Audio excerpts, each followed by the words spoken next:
message?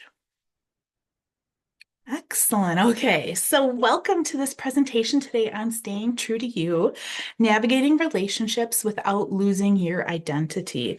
Over the next 45 minutes, we are going to take some time and explore ways to maintain your sense of self within your different relationships, whether these are friendships, whether these are dating relationships, family relationships, or even marriage. So this is a very important topic, something that's easy for us to do. It's easy to lose our sense of identity as a person and as an individual within these other relationships that we're in. So we're going to find some ways, we're going to learn about some ways to do that. Okay, so let's see. Okay, so this presentation we prepared specifically for the Lunch and Learn today. If you would like to use any of this information with a group or outside of the session, please reach out to our office and let us know, and we can help you with that. Okay, so we've all seen this happen. Either someone we know or maybe ourselves, we start a new relationship and soon that person is barely recognizable. Maybe they dress differently, they act differently, or maybe they talk a little bit differently than they did before. These might not be bad changes, but sometimes the essence of who that person is starts to disappear when different relationships are formed. Most of us are probably guilty of losing some part of ourselves somewhere along the way in a relationship. This can happen to anyone, regardless of how strong and independent we are. So today we're going to talk about and we're going to review some strategies to help you avoid losing yourself within your relationships. So specifically, we're going to be identifying some signs that you might be losing your identity while you're in a relationship. We're going to explore some strategies to help maintain your identity while you are in these different relationships. And we're going to talk about some resources that can really help you reflect on the most important relationships in your life and maybe identify some areas of growth or change. So that's what we have coming up over the next 45 minutes. Virtual presentations are great. They've made connecting with people so easy, and it gives you the opportunity. Hopefully, some of you are eating lunch right now and you can take this information in. We can multitask a little bit, but we definitely within the format of a virtual presentation, lose some of the interaction, right? It's just a little more challenging to interact the same way we would if we were just sitting in a room together talking. So please definitely feel free to use that chat. Amanda is here today to help monitor the chat to answer so if you ask questions, we can talk about them as a larger group. Amanda might be able to answer some of your questions right away in the chat. If you have examples or something you want to share, you can certainly go ahead and put that in the chat.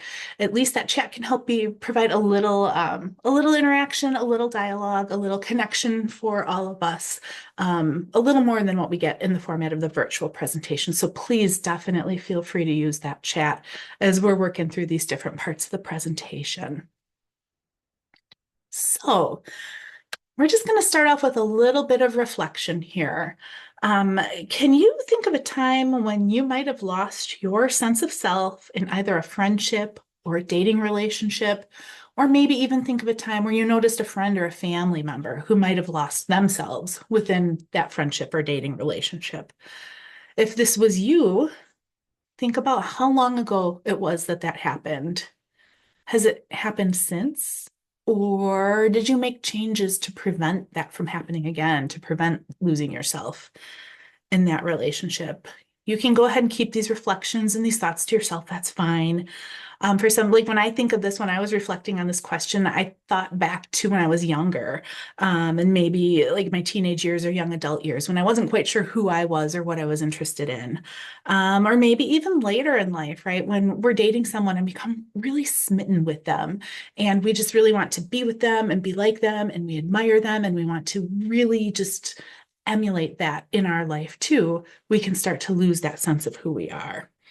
So if you feel like you've lost yourself in a relationship, or maybe you've seen someone who has, you've observed this happen for someone else, there's a good chance that you've prioritized your partner's needs over your own needs and desires, where maybe it's gotten to a point where you've neglected hobbies or interests or things that are important to you, like goals. And so that can really leave us feeling uncertain of who we are within our relationship when we start to lose those things that bring us individual joy. And so this can manifest in terms of us isolating from friends and family that we had prior to this friendship or relationship. And maybe we're constantly seeking our partner's approval for the choices, the decisions, the things that we're doing in our everyday life. So it's really important to just have some awareness if this is something that happens to you, or maybe you recognize this in someone else if this hasn't happened to you. How do we know? Like, how do we know if we are losing ourselves in a relationship? And so here is just a short list of ways to kind of raise a flag for us to let us know that that we could be losing our sense of self. So, neglecting your personal interests is a really big sign of losing yourself within a relationship. So, if you have stopped pursuing hobbies or activities or things that you did before the relationship that you enjoyed doing, that is a key sign that you could be losing your sense of identity within that relationship. Another sign is isolating from your friends or your family. And when we start to spend more time with this person, whether it's a friend or a dating partner, we then have less time to spend with friends, with family. And so then we might notice that we're rarely spending time with those important people in our life outside of our dating relationship. That's another sign you could be losing yourself within your relationship. You might experience a constant need for approval. You could be constantly seeking your friend's approval or your partner's approval, their validation for decisions, for choices you're making, big things and small things, right? Where should I go for vacation? Where should we go for vacation? Should I take this day off work? I have some extra PTO. Should I go meet my mom for lunch on Saturday? Just constantly needing their approval for the big things and the small things. Loss of self-confidence. It's when we start to lose ourselves in relationships, we start to feel less confident in our own abilities and our own opinions, because so much of what we're thinking, so much of what we're needing starts to be connected to that person we're in the relationship with. And then the last one, feeling like you're just a partner, right? Your identity feels completely tied to that relationship, whether it's a friendship, whether it's a dating relationship. And it becomes hard for you to identify who you are and what your interests are and what your needs are outside of that relationship. So those are some key signs to look for when you are questioning if you could be losing yourself in a relationship, or if you're noticing a friend or a family member that's experiencing these key signs. That could be something that you might want to talk with them about, but we'll talk more about some of those pieces. Okay, so how do we avoid losing ourselves in relationships? This is kind of the key question. So we kind of can see some ways how this can happen or how it can play out, but how do we prevent this from happening? I love the quote on this slide from Ernest Hemingway. The most painful thing is losing yourself in the process of loving someone else too much and forgetting that you are special too, right? So that's going to be one of the strategies, right? Is remembering that we are important, we matter within these relationships. So the first thing we can do to prevent losing ourselves within relationships is to be really careful that we don't replace the word I with the word we. Okay. You're still an individual, no matter how long you've been friends or how long you've been dating. You're both your own people with your own likes, your own dislikes, your own passions, your own talents. It's really important to try to keep your identities separate from one another. So, yes, we could say, we like that movie, but if your partner, your friend isn't there, it's okay to say, I like that movie. You can own the fact that you enjoy that movie. And it can be outside of the relationship with your partner or your friend. It is okay for you to be a unique individual within your relationship. And sometimes that becomes easy to forget. So maintain that I like that movie. I like this. I'm good at this. That is okay. It's not selfish. Next, consider compromise, right? We talk about compromise a lot with relationships. I think we can all agree that compromise is a really important part of any relationship. that we're in, but it's really important that we are cautious about compromising on the bigger or more important things in life. Okay. So it might be easier or more comfortable to compromise on the small things, but be cautious about compromising on the bigger or more important things. Okay, so take a moment to just consider a relationship that you have right now, whether that's a friendship or it's a dating relationship, or maybe it's the person you're married to or a family member that you have a close relationship. And think about what compromise looks like in that relationship. Do you compromise on the small things? Do you compromise on the big things? Is it 50-50? Do you both compromise? Or maybe there's some imbalance and one person compromises more than the other, right? It's natural that there's going to be some ebb and flow in the amount and the kinds of compromises that are happening in relationships. That's just part of life, right? Sometimes one person has circumstances that require a little more compromise, and one person has circumstances where they can't maybe compromise as much as they would normally like to. But in general, what is compromise like for you within that relationship? If you feel that there is an imbalance in that compromise, that's something to be aware of. You can work towards trying to find some more balance in this area. Okay. And so one way you can do that is to know that the little things accumulate. So if you are constantly compromising on the little things and your friend or your partner isn't, those are going to add up and it's going to feel like a big thing in the long run. So as an example, of a friendship or like a roommate relationship where one of the people in the apartment wants to use all of their things, all of their furniture, all of their dishes, all of their decorations, and the other person isn't able to because their roommate wants to have all of their things out. It's maybe a small thing, but that person who doesn't have any items in the house is going to feel like they don't belong there, like it's not their home, like it just doesn't feel like their comfortable place. Okay. So over time, those little compromises can create big glaring imbalances.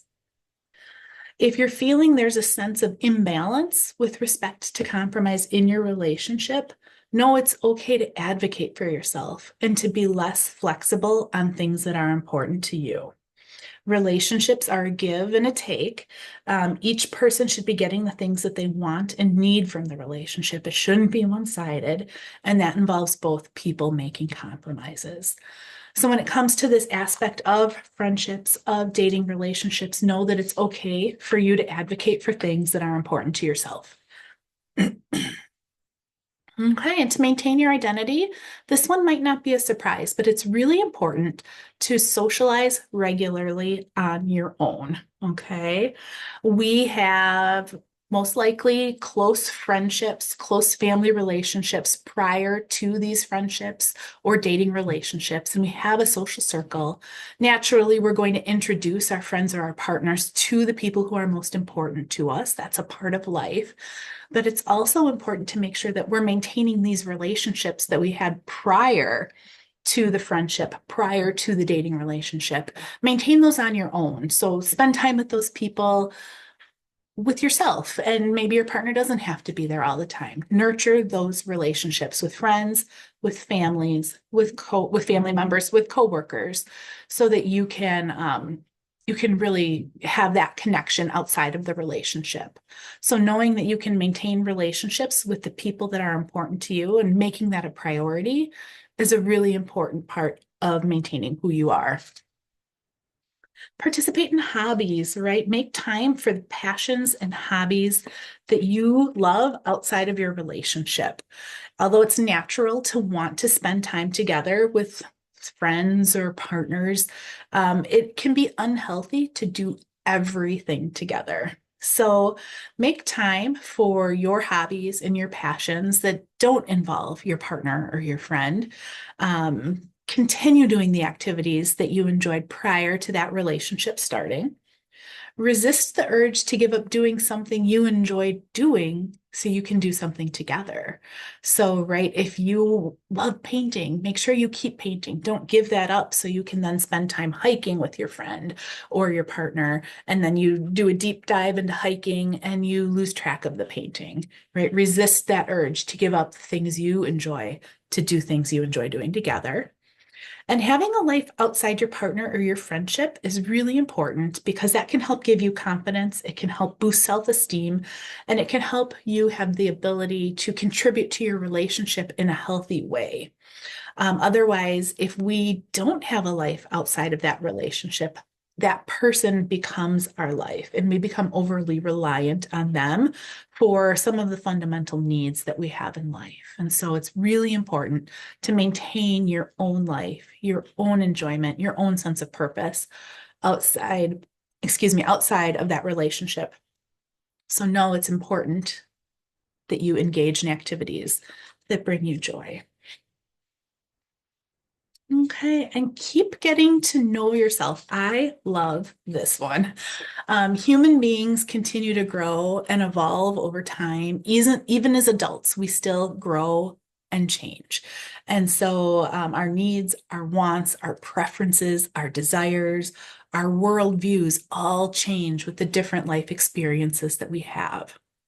So having a best friend or partner doesn't mean that our lives are complete, right? We don't stop reflecting on who we are and what we need and what we want out of life. The journey to self-discovery and figuring out who we are and what we want is a journey that lasts a lifetime.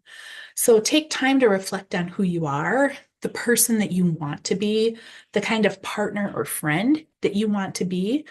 These can also change over time as well, right? So it's important that we're aware of that kind of friend or partner we want to be. I'm sure if I sat back and thought about it, the kind of person or friend I wanted to be when I was a teenager was very different than when I was in my 20s, and it's probably very different than where I am here now in middle age. So that all changes and evolves as we go through life, and that's okay. And it's important when we are in these relationships that we are taking time out, almost like me time, where we can reflect on our own needs and well beings. Are your needs being met in this relationship? Are you compromising too much? Are you feeling seen and heard in this relationship? Make this a part of your self care routine, right? Considering your own needs and your own well being, that can be a regular thing that you do to check in with yourself because you are growing and evolving in life, and that can impact the relationships that you're having. So I want to just take a quick pause here and see if anyone has any questions about those concepts and strategies on how we can maintain our identity within relationships. The other thing too, I wanted to check in on is if anyone has any other ideas on what has worked for you, like what have you done to try losing yourself within a friendship, a family relationship, or a dating relationship. You can definitely go ahead and put those in the chat. Either questions that you have about anything we've discussed so far or other strategies that have worked for you when you've been trying to maintain yourself in a relationship. We would love to hear what has worked or what questions you have.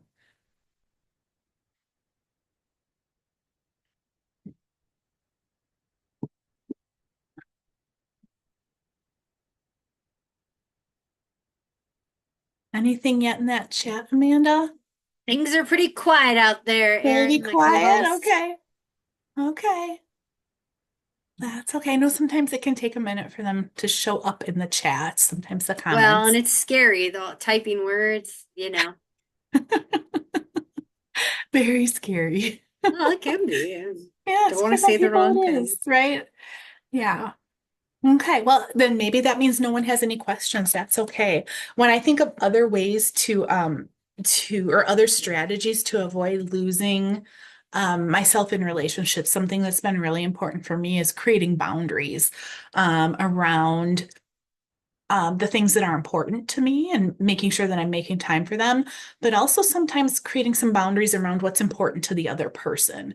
And so, for instance, like when I was in college, I remember having friends who were super into basketball. They loved basketball. And I don't mind basketball. I can watch it, I can enjoy it, but like it was something that was such a part of their lives. And I had to put some boundaries around that. I would attend occasionally, but I didn't let myself kind of morph into this love for basketball that really overtook so many different aspects of their life. So for me, it was creating some boundaries around that. So I could be part of it, but I didn't feel enmeshed in everything that they were doing around that. Any other thoughts or comments?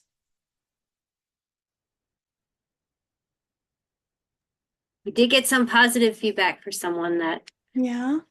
yeah. Awesome. Okay, perfect. Well, keep using that chat. We love to hear your thoughts and ideas. You guys have really great lived experience too that we might not find when we're doing our presentation research and things like that. So those are some really what we've reviewed so far, some helpful ways, some things to strategies just to keep at the top of your mind to maintain that identity, to make sure you're carving out time for yourself. What I'd like to do now is share some helpful resources with you. So over the next few slides, we're going to just look at some resources that can be used to help gain insight into the different kinds of relationships that you have. These are tools that help us gain awareness. Sometimes we might not think very much about our relationships, about what's going well, about what's not going well. We might just settle into a pattern or routine and think, well, this is just the way things are. And we might not be very reflective on that. And we're kind of powerless to make any changes to improve anything if we don't recognize that there are some things that could be changed or improved. And so these resources that we'll review, they won't share like an absolute yes or no. This is yes, a big green light. This is a healthy relationship. Move forward. It's not like that, but these will help you review your relationships, consider your values, your priorities, the different aspects of these relationships to help you determine if there are things that you'd like to work on improving or changing within your relationships. So the first resource that we're going to discuss is called the Relationship Bill of Rights. You might have heard of this before. Maybe you've got some familiarity with this concept, but essentially the Relationship Bill of Rights, it's a list of fundamental rights and expectations that we have within healthy relationships. And so this is just a portion of the Relationship Bill of Rights on the screen. I'm not sure how easy it is to read with how your screen is displayed, but some of these say I have the right to be friends with whomever I choose. I have the right to not be friends with someone who makes me feel uncomfortable. I have the right to trust myself alone above all others. I have the right to trust my instincts and my feelings. So, like I said, this is just a small part of the Relationship Bill of Rights. I think there are about 20 or 24 different points on the full Relationship Bill of Rights if you look at it.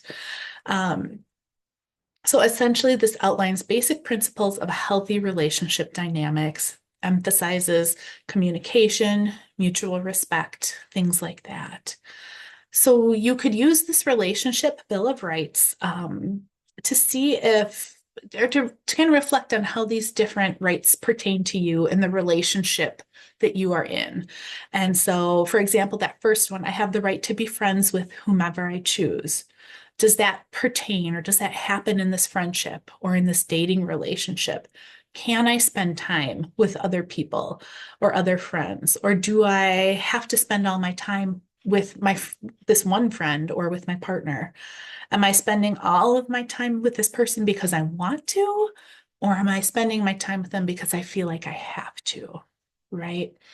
Would it cause problems if I spent time with other people? So you can look at each of these different points within the Relationship Bill of Rights and reflect on that friendship or reflect on that dating relationship. There are a number of different Relationship Bill of Rights documents out there. So If you think it would be helpful to consult this as a resource as you're assessing and reflecting on your relationships, you can go to that website that's listed down at the bottom of the screen there. I'll display that website again at the end of the session, so if you don't get it all written down, that's okay. The other thing you can do really simply is just Google Relationship Bill of Rights, and you'll get a variety of different options. So that can be a really great, helpful resource for people, especially if you're trying to reflect on a relationship, but you're just not sure where to start. This can be a really great starting point for that.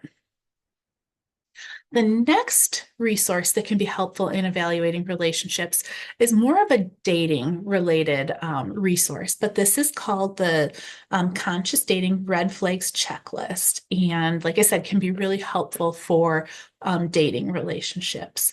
We've all probably heard of the concept of a red flag before, but kind of the idea that certain actions or behaviors might raise a red flag or serve as a warning to us. So that's what this red flags checklist is all about. The different things listed on this checklist could potentially be a warning, something to be aware of. Sometimes we see red flags waving tall and strong, and we're like, oh, I'm going to avoid that. And sometimes the red flags aren't as obvious, right? They might be more subtle and harder to see. So that's where handouts like this can be helpful. This offers a variety of different red flag behaviors in different categories, like thinking into the future, motivation to be in the relationship, danger signs, and some other common red flags. Just like that last resource we looked at, the Relationship Bill of Rights, there are a variety of different red flag checklists that are out there.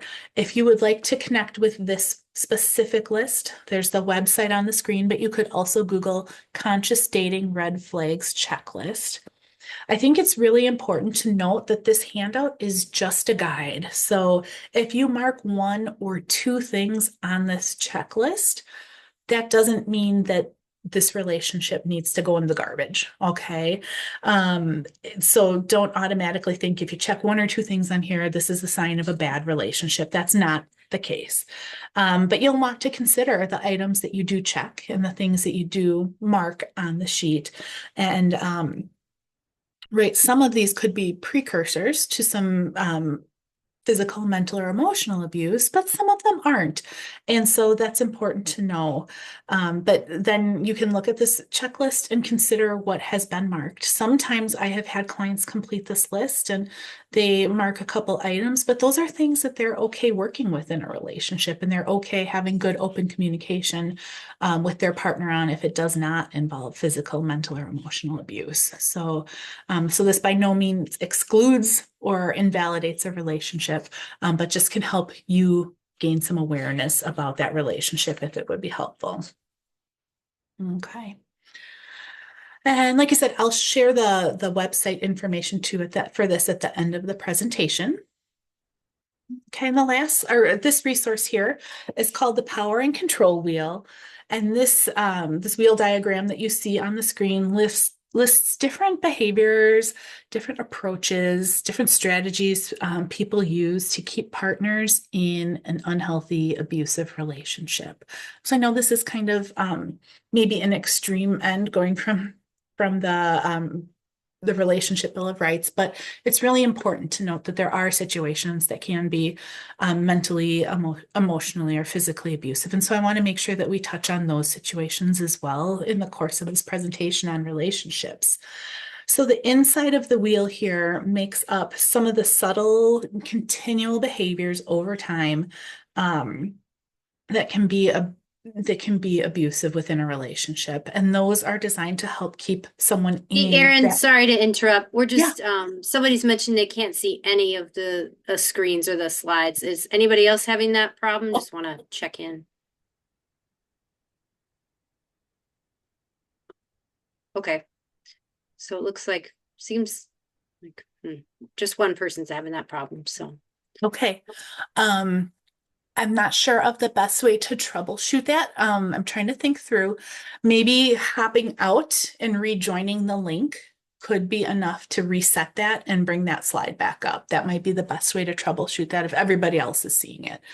Thanks, Erin. Thanks, Amanda. I appreciate that. Okay. Okay, so power and control wheel, the inside behaviors are things, the subtle behaviors, actions that happen in the relationship, that can really help kind of keep someone in that unhealthy or abusive relationship. And this is probably pretty hard to read on the slide, but there are 8 different categories of behaviors listed in the wheel. Coercion and threats, intimidation, emotional abuse, isolation, minimizing and denying blame, using children, using male privilege. That's what this says, but really capitalizing on gender roles would be a more neutral way to say that because, right, a female, it's not only males that can be abusive in relationships, it can be females as well. So really that should be, think of that more as capitalizing on common gender roles. And then economic abuse. So those are all the different behaviors that we see that can be mentally and emotionally abusive. And when you're looking at this handout, like I said, it's important to note that they use he, him pronouns for the partner and she, her pronouns for the survivor, victim of abuse. But that's just simply for the ease of creating a handout. So it's not as wordy. That can very easily be flipped, right? She, her could be an abuser in a relationship, and he, him could be a victim. So I don't want you to feel like if those pronouns don't match your experience, that means your experience is invalid.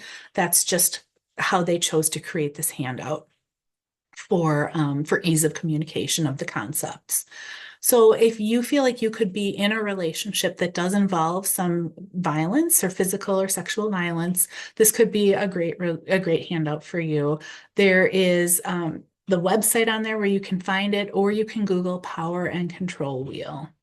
Okay. So, like I said, I'll share all of those resources at the end and how to find them. Another excellent resource we can't not share is EAP, right? EAP is a great resource for relationship related questions, concerns, things that you'd like to work through. Sometimes it's possible that our friend or partner is just not a good match for us, or maybe we're just not a good match for them. That happens, right? But sometimes it could be something deeper going on, right? Maybe our friend or partner has experienced some trauma that's impacting their current relationships or friendships, or maybe we've experienced some trauma that's impacting our relationships. Maybe we grew up in an environment that taught us unhealthy relationship patterns. That's a possibility. And maybe we haven't developed skills to be fully present in some of these relationships, dating relationships or friendships. So there's a lot that can be happening underneath problems that we're having within friendships, within family relationships, within dating relationships, within marriages. And so meeting with an EAP counselor can help provide a listening ear, resources, and support as you navigate your relationship questions or concerns. So definitely don't hesitate to reach out to us if that could be helpful. So as we wrap up, I just want to give everybody the opportunity to ask some questions. If you have questions, please go ahead and put those in the chat. Amanda will let us know about those. I would love to try and answer questions that you have. We've covered a lot of information. We talked about the key things people do or experience when they're losing their sense of self in a relationship. We discussed strategies to prevent this from happening, along with resources to help gain insight and awareness on your most important relationships. So with all of that, if you would like to think about one takeaway that you'll carry with you from today's Lunch and Learn, you can share that in the chat as well, or you can keep that to yourself. It might just be a reminder to make time for activities that you enjoy or that bring you a sense of purpose. Or maybe it's working on putting some boundaries in place. Or maybe it's remembering to connect with those people outside of your friendships or outside of your dating relationships. But try to identify one key takeaway that you'll carry with you from today's Lunch and Learn. Are there any questions popping up in that chat, Amanda? No questions, but did get somebody's going to reinforce to keep doing their hobbies. So good for you. Because again, it's that follow through of making sure that you're maintaining your own sense of person. That's pretty important. I guess I was also wondering, my question would be, how do you help support somebody maybe that you care about that you may be seeing this happen from the outside, a, Yeah. a daughter, a son, a mom, a dad, or someone Yeah. else. I think that that's a good question. And so when we are wanting to support someone else, it can feel really difficult to do that because we're obviously not the decision maker for them, but we can definitely express some concern about what we're seeing. And I think that using some of those points that we talked about earlier, those key points of, what you're noticing in terms of them losing themselves in their relationship. Maybe they're not spending time with friends or family, or they don't seem to get to be an active decision maker in the things that are happening. Like, note those things that are of concern. And rather than approaching them and say, you need to leave this person or you need to leave this relationship, rather than doing it as a directive, let them know that you care about them, that you've noticed these things. You want to make sure that they're okay. Let them know that you're there to talk with them if they need to process anything through. And sometimes it's just a matter of planting the seed. Like, they might not have noticed that they have stopped spending time with friends or family members, or that their routines have changed, or that they are kind of losing who they are. And so sometimes something just as simple as bringing it up to them in a gentle way can help plant the seed. And then over time, it can start to germinate and they can start to reflect on those pieces of the relationship. Yeah, Thank you. That's that beautiful. is a really good question. Any other questions that people have? Okay. So I will go ahead and I will hold this resource information up here for a few minutes. If anybody wants to write down websites or keywords for Googling to find those resources, certainly do that. And I will also hang in the Zoom room for a few minutes. If you have questions maybe that you weren't comfortable putting in the chat, or if you've got specific questions about your EAP benefits, number of sessions, how to connect with someone, we'll stay here to answer those questions as well. So thank you for joining us today. I hope that you got some good information from this session. We will be posting a recording of the session on our YouTube channel next week, so you can look for that if you'd like to review the information or share it with someone else. Otherwise, we are thankful that you joined us today. Thank you. Have a great day, guys.